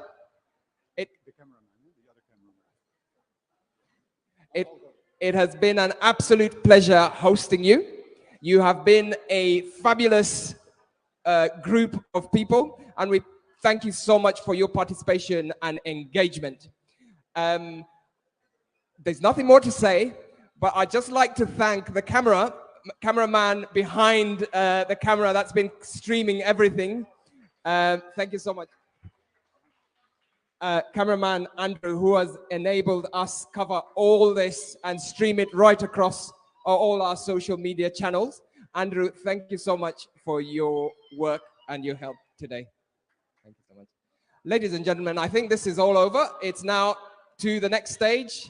Please, please, please make sure you make the most of your time here, meet new people, get contacts, get yourselves networking, and let's get ready for the evening of festivity.